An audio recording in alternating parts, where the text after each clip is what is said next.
पार्वती कृष्ण जी की कथा, देवी दुर्गा काली की कथा, ये चलती रहती है 24 घंटे। लेकिन हमको देखना है, जब आप इस मानव मंगल मिलन सद्भावना समागम में पहुंचे हैं तो आपको देखना है कि आपके अंदर कोई परिवर्तन हो रहा है, नहीं हो रहा है। आपका जीवन किस दिशा में जा रहा है और किस दिशा में जाना चाहिए, ये सब कुछ जानकारी और हमारे द्वारा तो भले ही हम हरकारा चौकीदार बन के काम करते हैं, लेकिन शोधन करने के बाद आपको कोई जानकारी दी जाती है। जब तक हम शोधन नहीं करते तब तक कोई जानकारी नहीं देते। आप लोगों के पास जानकारी की कोई कमी तो है नहीं, सभी जानकार हैं, लेकिन ज्ञान सभी के पास है। संसारिक दुनियावी ज्ञान हर किसी के पास है, पेट भरने का ज्ञान हर किसी के पास है और तमाम ऐसी बातें हैं। लेकिन हमें जो नर नारी का चोला मिला है, इसका उद्देश्य क्या है, ये हमें क्यों मिला है, किस लिए मिला है, इसकी जानकारी आप महापुरुषों को लगातार सद्ज्ञान दिया जा चुका है। उसके बावजूद भी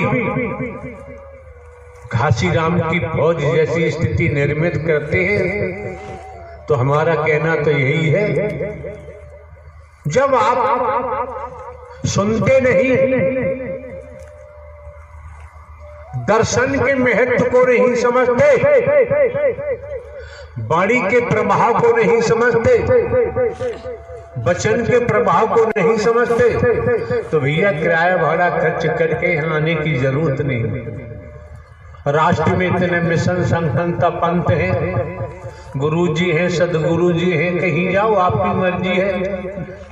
मंदिर है, मस्जिद है, गुरुद्वारे है, गिरजाघर है, पूजा घर है, कहीं जाओ आपकी मर्जी। लेकिन अगर फौज में, सेना में भर्ती हो गए हैं तो राष्ट्र के कानून का पालन करना ही पड़ेगा।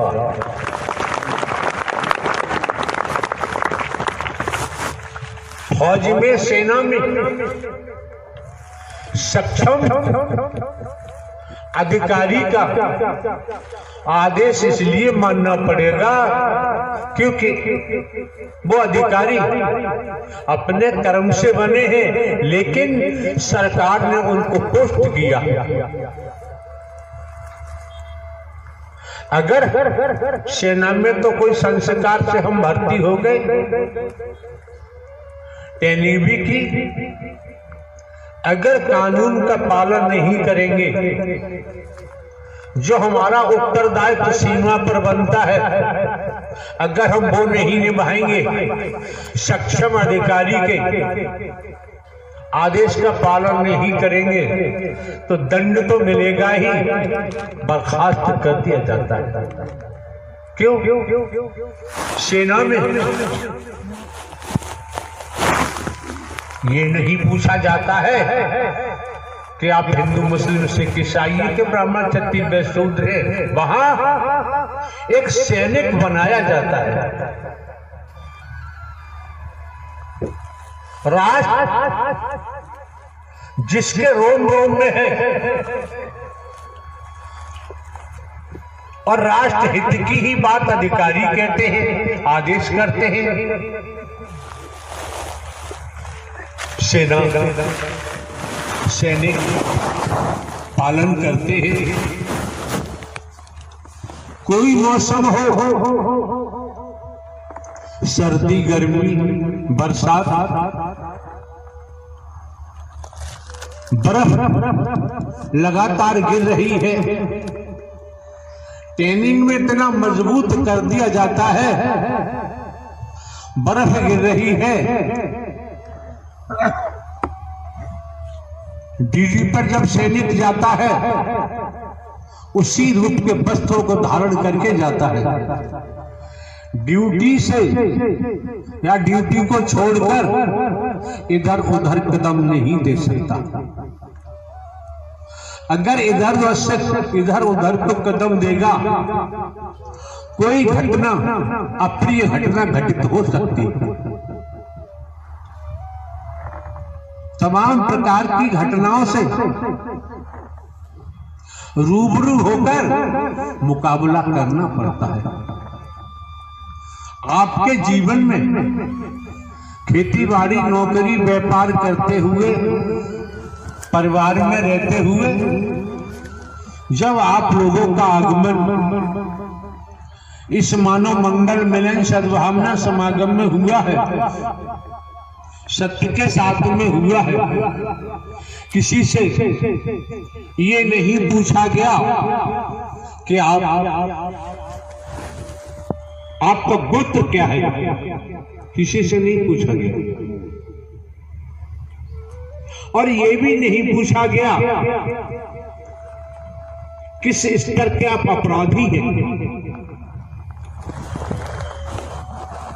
किस कदम पर भारतीय संविधान को आप तोड़ते हैं, ये भी नहीं पूछा गया। जब आप आए आपको काला गोरा नहीं देखा गया, आपको गरीब अमीर नहीं देखा गया, छोटा बड़ा नहीं देखा गया। आप लोग नारायण आओ आओ, मैया को साथ लाओ, तुम दोनों साथ आओ, हमारे ही अंगना। तुम्हें कोटि कोटि प्रणाम है, आओ आओ मैया को साथ लाओ, हमारे तुम अंगना आओ, मैया और साथ लाओ, आ जाओ मेरे हरि नारायण, तारे राह निहारे सारे भक्तगण, आओ आओ हरि जी आ जाओ, मैया को साथ लाओ, प्रभु आ जाओ आओ, तुम दर्शन हमें दे जाओ, हम राह तुम्हारी निहारते, आके दर्शन तो दे जाओ एक बार के। तो बोलिए नारायण साकार हरि की संपूर्ण ब्रह्मांड में सदा सदा के लिए जय जयकार हो। जगत जननी महामाई लक्ष्मी देवी के चरणों में मेरा कोटि कोटि प्रणाम। प्यारी दुलारी साध संगत जी, नारायण साकार हरि जी के भजनों के चैनल पर आप सभी का स्वागत है।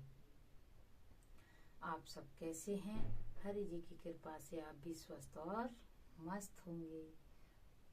तो आज की जो वाणी है हमने सोशल मीडिया से ली है, कृपया आप जरूर सुने।